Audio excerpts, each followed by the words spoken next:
इस कहानी को आखिर तक जरूर सुनिएगा और चैनल को जरूर सब्सक्राइब कीजिएगा। बहन की शादी को 6 साल हो गए हैं। मैं कभी उसके घर नहीं गया। ईद जबरात कभी भी अब्बू या अम्मी जाते हैं। मेरी बीवी एक दिन मुझे कहने लगी, आपकी बहन जब भी आती है उसके बच्चे घर का हाल बिगाड़ कर रख देते हैं, खर्च डबल हो जाता है। और तुम्हारी माँ हमसे छुप छुपा कर कभी उसको साबुन की पेटी देती है, कभी कपड़े, कभी सर्फ के डब्बे और कभी कभी तो चावल का थैला भर देती है। अपनी माँ को बोलो ये हमारा घर है, कोई खैरात सेंटर नहीं।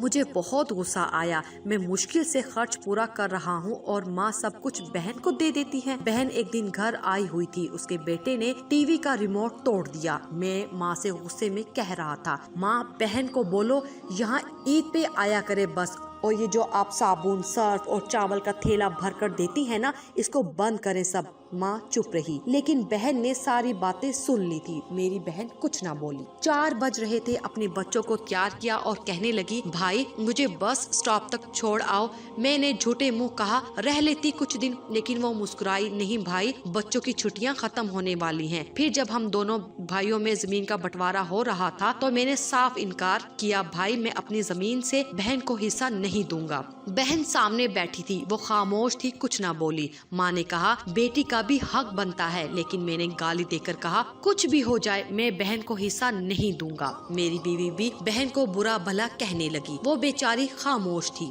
बड़ा भाई अलैदा हो गया कुछ वक्त के बाद। मेरे बड़े बेटे को टीबी हो गई। मेरे पास उसका इलाज करवाने के पैसे नहीं थे। मैं परेशान था, बहुत कर्ज भी ले लिया था, लाख रुपए। भूख सर पे थी, मैं बहुत परेशान था। कमरे में अकेला बैठा था, शायद रो रहा था हालात पे। इस वक्त वही बहन घर आ गई। मैंने गुस्से से बोला, अब ये आ गई है मनहूस। मैंने बीवी को कहा, कुछ तैयार करो बहन के लिए। बीवी मेरे पास आई, कोई जरूरत नहीं गोश्त या बिरयानी पकाने की उसके लिए। फिर 1 घंटे बाद वो मेरे पास आई, भाई परेशान हो? बहन ने मेरे सर पे हाथ फेरा, बड़ी बहन हूँ तुम्हारी, गोद में खेलते रहे हो, अब देखो मुझसे भी बड़े लगते हो। फिर मेरे करीब आई, अपने पर्स से सोने के कंगन निकाले, मेरे हाथ में रखे, आहिस्ता से बोली, पागल तू ऐਵੇਂ परेशान होता है। बच्चे स्कूल थे, मैंने सोचा दौड़ते दौड़ते भाई से मिल आऊं। ये कंगन बेचकर अपना खर्चा कर, बेटे का इलाज करवा।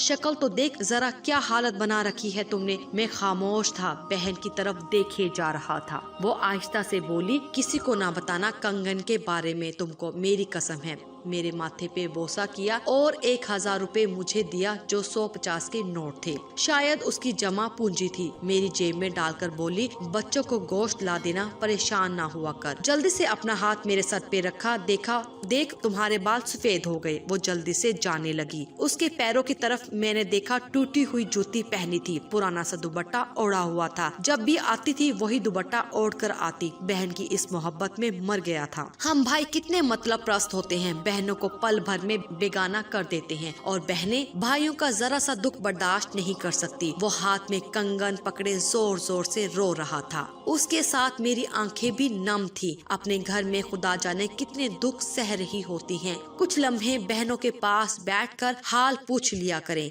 शायद के उनके चेहरे पे कुछ लम्हों के लिए एक सुकून आ जाए। बहनें माँ का रूप होती हैं।